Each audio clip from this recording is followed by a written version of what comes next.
Hola a todos, sean bienvenidos al Balcón Ecléctico. Estamos nuevamente desde este balcón, David y Alejandro, para hablarles de temas que nos atraviesan en esta vida. ¿Qué temas tenemos hoy? Así es, Alejo. Hoy vamos a hablar de un tema de índole personal. Hoy vamos a hablar del viaje de la construcción de la identidad. Hoy vamos a hacer esa mención de quiénes somos nosotros, qué hemos atravesado para decir Arley David es así, Alejandro es así. Bueno, normalmente asociamos esta construcción de identidad como con la personalidad o con los rasgos que tenemos o manifestamos al exterior. ¿Cuál dirías tú que es la diferencia entre esas dos cosas, entre ese concepto de identidad y de personalidad?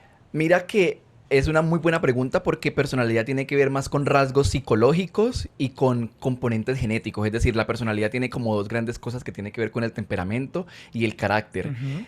En cambio, la identidad tiene que ver con esa pregunta de quién soy. La personalidad es cómo soy, en la identidad es quién soy. En la identidad soy papá, abuelo, padre y qué características me hacen ser ese papá Alejandro o a diferencia de David, ese papá David, Ujú. ese arquitecto Alejandro, ese médico David, esos rasgos sociales y culturales. En la personalidad tiene que ver mucho más un rasgo psicológico, qué emociones, qué pensamientos, qué comportamientos has tenido. Y eso al final va a ayudar, digamos, no son algo diametralmente opuestos, sino que son complementarias las dos. Pero hoy vamos a hablar de exactamente de quiénes somos. Y hablar de quiénes somos, Alejo, que ya te veo que estás, que te hablas, ya termino, es cómo he atravesado yo diversos momentos en la vida para decir, yo hoy soy de determinada forma. Eso incluye crisis, logros, relaciones interpersonales, Ujú. valores, etcétera, etcétera. Y podríamos decir que la personalidad está abarcada dentro de la identidad, hace parte de esa construcción de identidad. Sí y no. Sí, sí cuando decimos, por ejemplo, es que mi comportamiento y mis pensamientos al final me van a moldear para mostrarme al mundo de una determinada forma y que el mundo me vea de esa forma. Ujú. Pero en términos, digamos, biológicos, no, la identidad no incluye eso. La identidad no lo tiene tanto en cuenta. Entonces ahí es donde hay que hacer, digamos, la precisión. Pero al final son temas más complementarios que opuestos. Y por ejemplo, estas ideas de yo me siento más, qué sé yo, hippie o revolucionario, me siento más viajero, hace parte de esa identidad entonces, como estas Sí, ideas más culturales o asociadas al autorreconocimiento. sí, eso es importante porque la identidad tiene un componente social, o sea que es aprendido a través de los patrones que uno ve en la Ujú. sociedad. Entonces puede ser como tú dices, yo me siento hippie. Entonces, pues ese movimiento hippie es algo que pasó, que lo observamos. Y esa observación de esos fenómenos culturales, pues al final resuenan en uno, ¿no? Y uno, eso es lo que va a hacer que se identifique luego como un hippie o como no. Entonces construye su identidad a partir de eso que ve, pero requiere de otros elementos para poder decir yo soy de esta determinada forma o no. Como por ejemplo esos movimientos que suelen pasar en la adolescencia, ahorita con esto del famoso Terian o los Teriams, o cuando estábamos jóvenes nosotros que estaban los emos, que los punk, todos esos Tectonic, todos estos tectonic, todos esos movimientos movimientos así como súper random, de tribus tribus urbanas. urbanas, exacto, es la palabra tribus urbanas que veíamos y eso al final es una búsqueda de la identidad. Hoy yo creo que muchos de nosotros participamos en una de esas tribus y hoy ya como que nos alejamos ¿Te, de eso, como que ya decimos, te hiciste mota de emo no, o no, de no me da. Scapul? No me alcanzaba para hacerme una mota de emo y no me gustaba nunca, nunca me sentí identificado con los emos, pero sí tuve amigos emos. Y hablando de esas identidades y de esas construcciones del pasado, mirémonos a un espejo. ¿Quiénes éramos nosotros hace 10 años? ¿Quién era David hace 10 años? Uf, hace 10 años estaba terminando mi carrera. Hace 10 años estaba en un momento decisivo, ¿sabes? Tenía 22 años, creo, 22 años. Y justo estaba en en esa búsqueda de quién quería ser. Estaba como soy yo, porque ni siquiera unas personas me decían, yo te veo como tan hiperactivo, otros me decían, yo te veo tan tranquilo, y yo al final nunca supe qué era yo. Nunca supe exactamente qué era. Entonces estaba terminando la carrera y todos mis esfuerzos estaban dirigidos a esa parte como de conocimiento, como Como académico. académica, como de Sí, reconocimiento y logro también de pronto. de pronto yo estaba en mi último año y yo quería ser el que mejor diagnosticara a los pacientes, quería estar en turnos de urgencia y todo como que estaba fluyendo en torno a eso. Y había una cosa que me motivaba, que tenía como mucha motivación ese año y es que me iba a ir fuera del país a hacer un intercambio y yo quería que mi intercambio fuera lo mejor, entonces me estaba preparando muy bien para dar lo mejor de mí en ese intercambio. Y como, digamos, quería ser el mejor en ese momento, pues como que quería que el intercambio tener ese mismo reconocimiento, que la rotación que fuera a hacer estuviera bien. Y efectivamente cuando llegué allá fue una rotación magnífica, fue como un antes y un después en mi carrera y yo tomé mucha seguridad en ser médico a partir de esa rotación. Yo sentí que tuve una destacada participación, que hacía los diagnósticos, estaba rotando en un servicio de urgencias y yo quería que iba a hacer algo dedicado a la urgenciología. Finalmente eso no pasó, pero Pero eso estaba fue en en, 2016 también, esto todo eso todo eso fue pasó. en el 2016. Digamos que todo estaba en torno a eso. Pero había otra parte de mi vida interna Mm. que tenía que ver con... No, todo estaba hacia el exterior, como lo hablamos en nuestro episodio pasado, pero interiormente había algo que estaba pidiendo a gritos salir y no había salido. ¿Qué podría ser eso? Era la melancolía, ¿sabes? La melancolía es algo que siempre me ha acompañado a mí en la vida. Entonces vivía en esa dualidad entre estar orientado a ser el mejor médico y la melancolía de extrañar, no sé, mis amigos del colegio, las reuniones sociales, mis amigos de la adolescencia. Estaba Ujú. extrañando mucho eso. Y ahí descubrí que era una persona que vivía la melancolía y la nostalgia. Más la Ujú. nostalgia que la melancolía. Había una nostalgia que invadía mi vida diariamente y yo no sabía cómo manejar eso. Entonces ahí ni siquiera sabía quién era, estaba por empezar una relación pronto después de todo eso y ese inicio de esa relación con esa nostalgia y ese eh, tránsito de destacarme en la medicina fue una cosa que fue como un antes y un después. 2016 para mí fue un año maravilloso. Y hay otra cosa también importante que tenía que ver con la orientación sexual, pero de eso hablamos luego. ¿Y tú, Alejo, cómo viviste tu 2016? Bueno, mira que en 2016 yo estaba en mi segundo trabajo más importante y el que más enfoqué esfuerzos. Y además coincidió con el año donde terminé digamos, mi primera relación larga, una relación de casi 3 años. Y creo que este momento de 2016 fue como un corte de salir de esa relación y de un momento muy parecido al tuyo de haber estado muy enfocado al logro académico y en este caso pues al logro profesional. Estaba en esos 2016 en ese proyecto justamente dedicado al 100, pero también el empezar a ver un poco esa vida social o ese mundo, digamos, social nocturno, esa vida nocturna también. Ahí empecé como a, digamos, ya a salir de soltero, a salir de Living la vida loca. living la vida loca, sí, exactamente. Entonces, era algo que incluso parece contradictorio, porque cómo puedes vivir la vida loca y ser un rumbero, un bailarín o una persona que le encante la fiesta, pero al mismo tiempo vivir en un trabajo que manda más de 9 horas al día, más de 10, a veces hasta 12 horas de trabajo, cómo compensar un poco eso. Y si lo piensas bien, fue un poquito como la semilla de esa crisis que comentamos el capítulo pasado. Lo siento como días agitados, días convulsos, días de no Sí, parar. sí, y días más bien de la identidad de estar muy enfocada en quién soy yo en el trabajo y quién soy yo en la fiesta. Entonces era mucho como manejando ese encaje en el mundo laboral, encaje En en la el vida mundo, en la vida nocturna. nocturna. Y creo que fue como un año muy convulso realmente. No lo recuerdo precisamente como un año chévere, como un año bueno, como un año que diga memorable, pero sí es un año que me empezó como a sembrar la semilla de lo que vendría más adelante. Alejo, y siguiendo todo esto que nos cuentas, si pudiéramos hablar de etiquetas, yo te etiquetaría como el Alejo de hace 10 años, como un workaholic, o como el Alejo convulso, el Alejo agitado. Ujú. Hoy ya no nos gustan las etiquetas, pero hablemos de eso para pensar en esa construcción de identidad.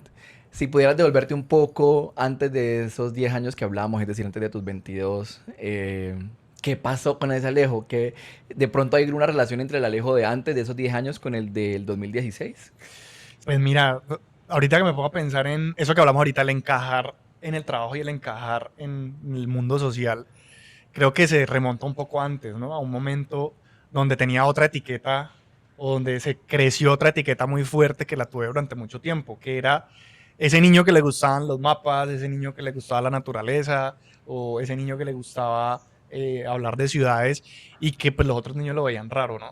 Lo veían como el nerd. Esa era como esa etiqueta fuerte de esa infancia y que me llevó de pronto a buscar, bueno, y yo como un nerd hace para encajar y para verse más normal para sentirse más normal en este mundo, como que qué actitudes tengo que tomar. Entonces apareció el Alejo extrovertido, el que hacía chistes o el que decía groserías, me acuerdo muchísimo, por ejemplo, eso de que yo era una persona que empecé como a pasar de ser ese como el que hablaba de los temas, digamos, ¿Tabú? ñoñas, no, pasar de los temas ñoños o de los temas de nerd, pasar un poco a ser como más extrovertido, a ser más, a echar chistes, a volverme, de hecho, algo así como un poco medio payaso, a El empezar con bufón el de la clase. bullying, sí, claro, exactamente. Y eso como que se conecta un poco con cómo fue ese Alejandro a los 22 que seguía buscando cómo encajar, así fuese en el trabajo o en la vida social, y entregado totalmente, volcando toda su identidad digamos, a encajar en la sociedad. Es que mira que hay una construcción, en esa construcción de la identidad, uno a veces se queda en momentos como la adolescencia o la gente que le llamamos nosotros aquí en Cali los Coca-Colos, ¿no? A veces la gente que siempre quiere permanecer en la juventud porque es el momento quizás más feliz y que se olvida un poco las responsabilidades y que uno a veces quiere perpetuar eso. Ujú. Pero creo que la identidad realmente es justo vivir cada uno de esos ciclos vitales, quemarlos, dejarlos que lleguen a uno, que uno aprenda algo y al final tú vas en el adulto definiendo quién quieres ser. Pues después de que tú como adulto te cuestionas quién quiero ser. Y ahorita que tú hablabas de eso de ser nerd y de encajar, me siento un poco reflejado porque si bien yo nunca me he considerado alguien nerd, de hecho yo siempre fluí como en el colegio, nunca hacía tareas, Pero te iba y súper bien, me imagino. sí, me No iba tenía bien. necesidad de Sí, hacerlas. exacto. Era una cosa así como que antes era muy reverente, como que si yo un día quería hacer tareas o no, solamente me preocupaba por los exámenes y ya. Pero cuando llego a la universidad, ahí yo vivo una especie de crisis y quiero irme adentrando en esos momentos de vulnerabilidad para poder para poder explicar uno cómo llega a esa identidad y de quién quiero ser. Ujú. Paso yo de entre de ser el alumno, digamos, promedio del colegio, pero que respondía, y aún así, imagínate que como que resulté siendo el mejor del colegio, pero yo no me creía eso todavía y no me veía como en ese propósito. Nunca me gustó eso de ser el juiciosito y de, no, a pesar como que aprendía, no quería ser el que sabía de algo solamente, no quería ser el perfecto estudiante. Pero cuando llego a la universidad, empiezo a sentir un ambiente diferente. Como de mayor Claro, competencia, no, de y competitividad. competitividad, pero al final era una competencia conmigo mismo, porque en el colegio me iba bien, en la universidad me dejó de ir bien, porque obviamente ya no estudiaba y la Ujú. exigencia en la universidad cambia.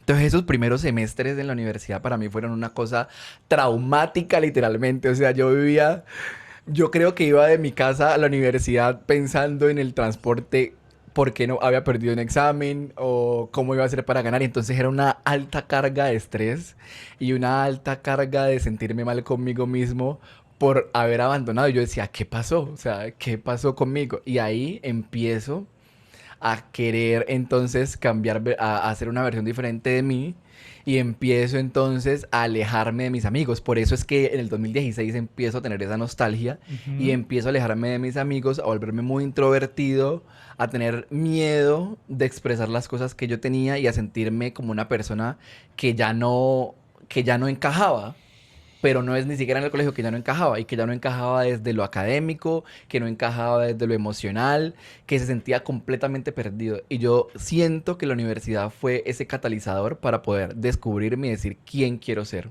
En cambio, mira, a mí lo que me pasó, creo que me pasó incluso lo opuesto. Yo pasé de sentirme en el colegio un bicho raro. De hecho, siempre recuerdo el colegio como la peor etapa de mi vida. O sea, 10, 11 años yendo al mismo colegio, porque de hecho fue el mismo, sin querer ir, teniendo que aprender cosas que no quería aprender y teniendo que verme con gente que no me quería ver, la mayoría. No me entendía no había feeling con nadie. Entonces yo estaba allí y trataba como medio, en algunos años traté como de medio ser el bufón de la clase, como ser el chistosito, como medio asociarme allí, pero igual siempre terminaba siendo el ñoño y tampoco me interesaba a ninguno. Entro a la universidad y encuentro yo gente que también había dibujado ciudades en su niñez, gente que le gustaba hablar de arquitectura, hablar de historia, hablar de política, o sea, empiezo yo a abrir la cabeza a otro mundo, aunque eso venía pasando un poco como desde los últimos años, pero por fuera del colegio, o sea, como con amigos del barrio. eh, y por el contrario, mi universidad fue como una etapa para explorar todas esas facetas de, oiga, yo soy un bicho raro en este ambiente, pero hay muchos más bichos raros, muchas más tribus urbanas. Me fui mucho como por el mundo de la música, me fui mucho como por el rock, pero el rock clásico así de El los arte, años, tú sí sí. tú tienes una personalidad muy artística, muy... Sí, pero como desde ese espíritu rebelde que desde la apreciación como Ok. tal de la música. Pero claro, me sentí en mi sitio, o sea, en esa universidad pude sentir que encajé un poco. Y tal vez ahorita que hablábamos de ruptura nuevamente, pues el entrar al mundo laboral implicó un nuevo cambio, una nueva ruptura y como una nueva adaptación. Y de pronto un nuevo mundo donde ya no era hablar de ciudades, hablar de historia o hablar de rock, por ejemplo, sino que era pues ya tener que hablar de tu trabajo, tener que Total. ser el adulto ya un poquito más independiente o como que ya manejabas tus ingresos, entonces pues no podía ser el que vivía como en la casa todo el tiempo. Muy difícil. Y yo, siguiendo este tema de las crisis, recuerdo mi primera crisis en la universidad que tuvo que ver cuando casi entré con una beca, tenía que Ujú. estudiar y en mi casa no había recursos económicos y yo dije, perdo esta beca y ya no voy a poder cumplir mi sueño. Entonces la primera crisis que yo recuerdo así grande en mi vida tenía que ver con con perder esa oportunidad académica que tenía. Y Y de, defraudarte a ti mismo y como a tus claro, padres o que... claro, y cómo salir por la puerta de atrás, como que todo lo que se había construido y todos esos logros que quería se estaban derrumbando. Y yo ahí digo, pucha, esto me está superando.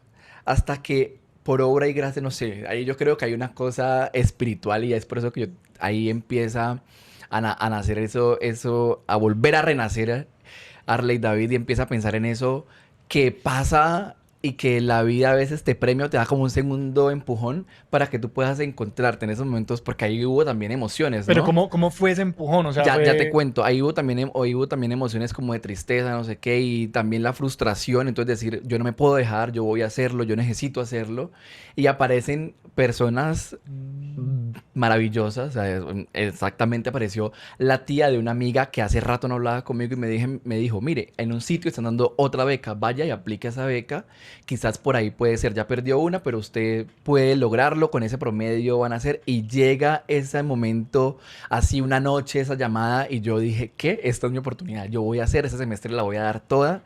Y estaba como en el tercer semestre y ahí otra vez vuelvo y arranco y digo, este es mi semestre, yo voy a sacar las mejores notas, yo voy a ir otra vez por esa beca. Voy a aprovechar la oportunidad que la vida me está dando y la voy a sacar a flote.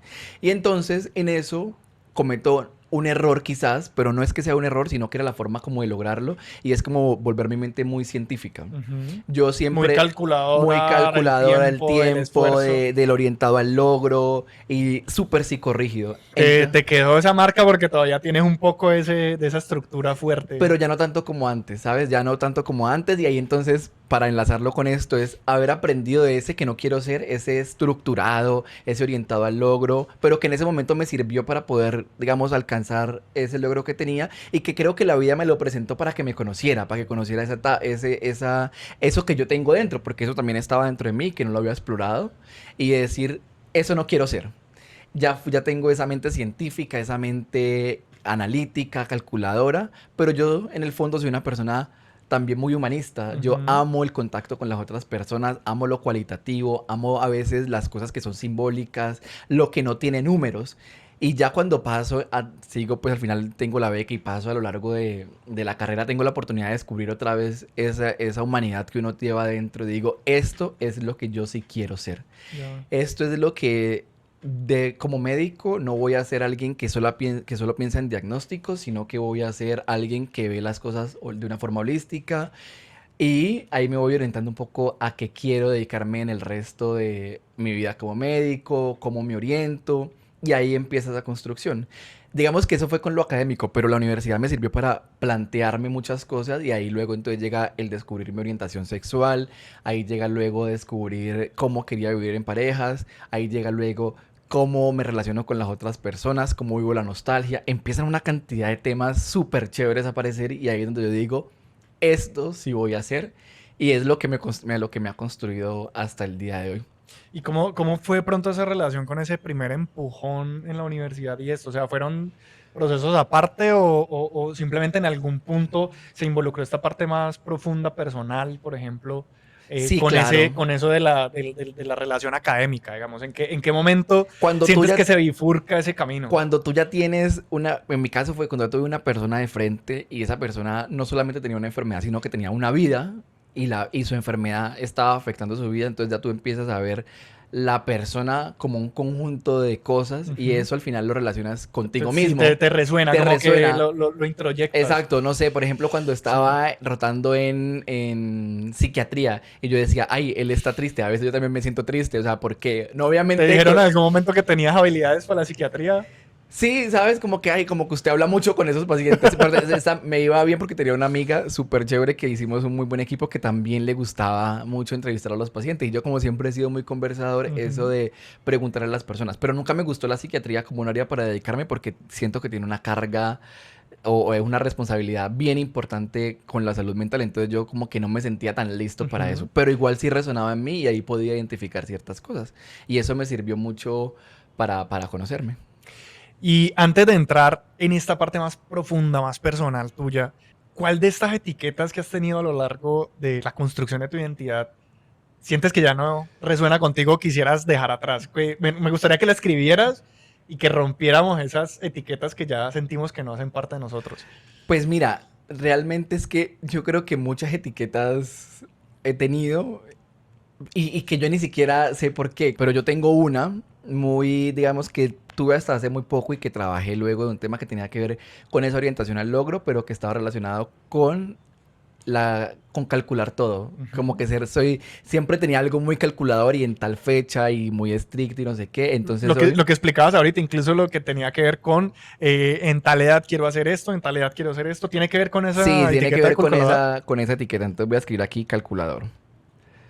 Y esta etiqueta se relaciona, por ejemplo, con eso que tú dices, con ese Harley David que antes decía a los 22 voy a hacer tal cosa, a los 27 tal cosa, como que poniéndome unas metas que si no cumplía a esa edad Ujú. sentía que me frustraba. Y eso Pero igual hoy te funcionó de alguna manera. sí, Muchas de las cosas que has lo logrado, logré, pero ese logro fue como con mucho gasto energético, con ya. mucho gasto emocional. Y eso al final está relacionado con una sobreexigencia y episodios sobreadaptativos que luego entendí de mi vida, que tienen que ver más con aspectos de personalidad que con la identidad, pero ya con la identidad, es decir, es esa característica de calcular y de sobreadaptarme a ciertas cosas, ya no la tengo por qué Ujú. tener. Y a David de 30 para acá, ya no lo quiere tener. Entonces, por ejemplo, esta de ser calculador, ya no, ¿Ya? ya no. Bueno, la mía yo creo que está clarísima, pero quisiera explicar un poco a qué hago referencia con ella. Una etiqueta que sí me pusieron desde fuera, que creo que el poco bullying que me han hecho en la vida, o bullying directo, ha sido sobre esa, pero que hacía referencia a alguien que no era capaz de adaptarse a lo normal, digamos, de la sociedad. La rompo no porque siento que no lo sea, porque puede que lo sea, ¿sí? Sería la etiqueta de nerd. Nerd. No siento que no sea nerd, yo me considero un ñoño, pero no soy un nerd introvertido. No, Eso, el nerd exacto, odioso, el nerd introvertido, odio. Bueno, de pronto un poquito odioso sí porque no me gusta dar copia, pero a lo que voy, Tú eres el meme de los que el no daban copia en castroso. el colegio ya son, ¿cómo es que es? Que tienen que ser muy Ya son exitosos, pues, ricos. porque si yo estoy aquí en la playa, yo tengo que ser riquísimo. No, pero era más a eso de el nerd que no salía o que no tenía nada más que hacer que su propia, digamos, actividad ñoña. No, yo siento que yo sigo siendo muy ñoño, a mí me gustan unos temas súper diferentes, eh, pero me gusta también la gente y creo que siempre me gustó la gente. Entonces, el sentirme con esta etiqueta era también sentirme rechazado o el sentirme que no podía encajar. Entonces, Ahí, entonces, me gustaría desprenderme de esta porque siento que ya no lo soy. del nerd Exacto. Entonces, rechazado. vamos a rasgarla. Ah, ok.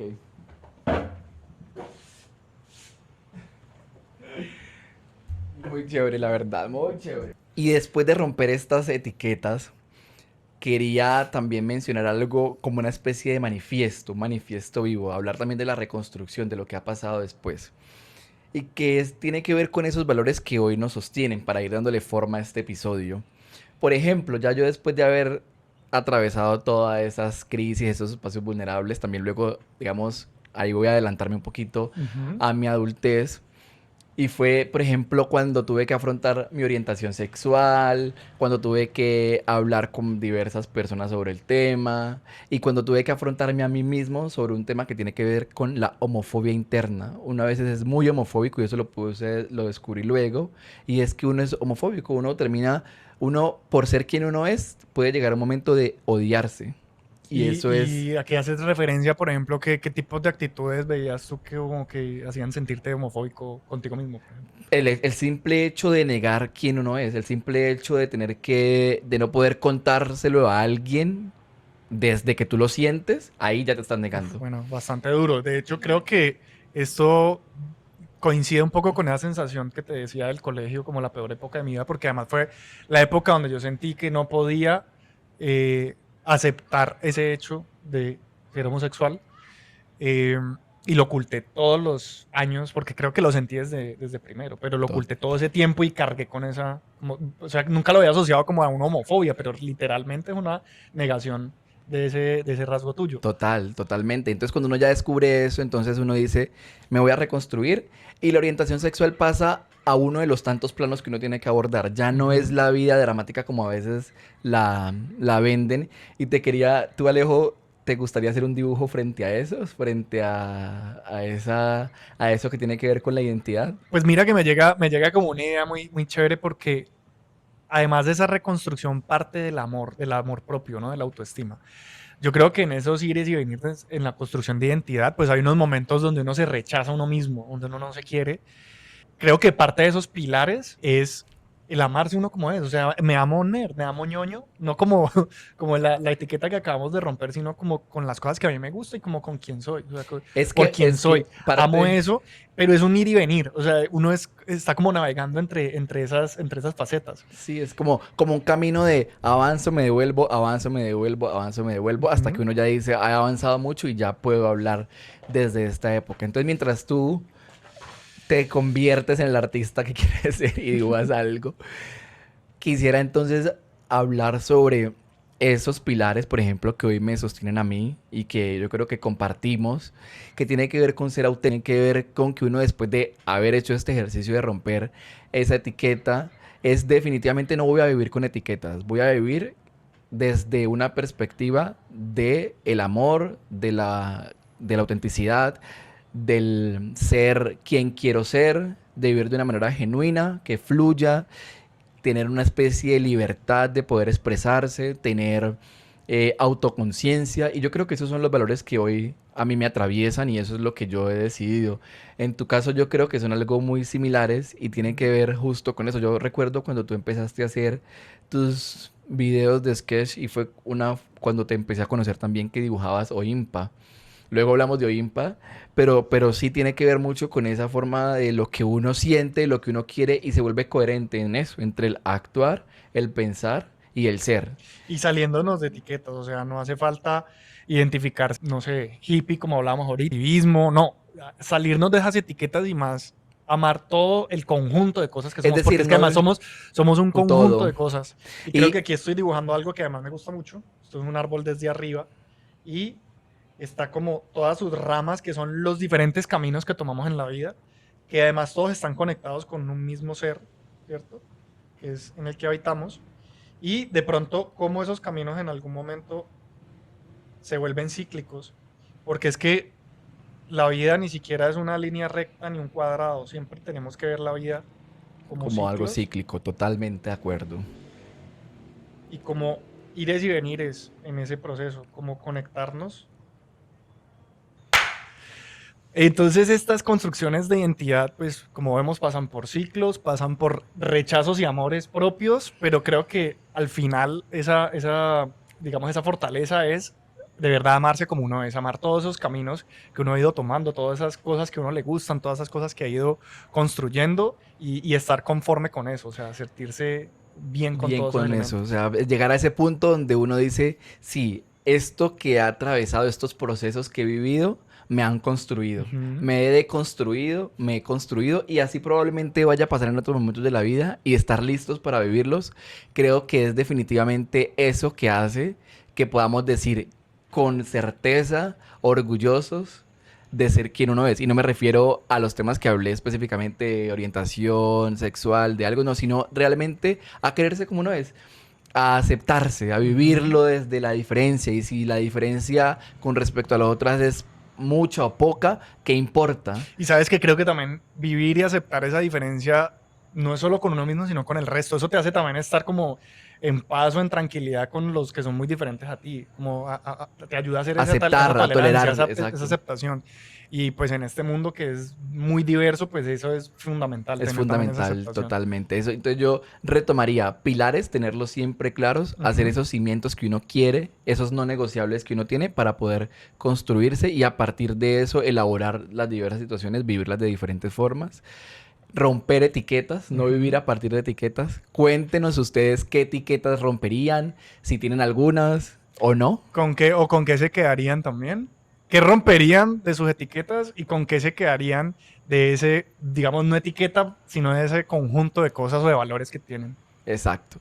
Y concluir diciendo que hay que amarlo, no el amor desde lo que se sufre, sino el amor desde lo que se acepta, Ujú. desde lo que toleramos, desde lo que nos une y lo que nos diferencia. En estas épocas en donde estamos todos como tan divididos, es empezar a amar la diferencia y la división. No tenemos por qué ser iguales. Recordemos que estamos viviendo momentos cada uno Sí. independientes en diferentes edades. Y cada uno va a tener su propio momento. Y entonces cuando uno empieza sencillamente con entenderlo, con comprenderlo, la vida empieza a ser mucho más ligera. Sí, hasta el mismo mundo. Mira cómo pueden estas sociedades con historias tan diferentes, estas sociedades de Medio Oriente, por ejemplo, que hoy están en tanto conflicto con el mundo occidental o que están en la mira, pues como también entender esas diferencias, esas historias diferentes, esas cosmovisiones diferentes, pues es fundamental para vivir como en Claro, mayor armonía. y estamos hablando ahí de procesos, digamos, sociales, Ujú. pero la mirada personal siempre tiene que estar. Es decir, Claro. tenemos que Igual analizar. es la base también de todos. Exactamente, es analizarnos como seres humanos, poder mirar la humanidad, entenderla y descubrir quién. Les agradecemos haber llegado hasta aquí y pues esperamos verlos en un próximo episodio. Nos Recuerden vemos, escribirnos. nos vemos pronto aquí en el Balcón Ecléctico. Chao.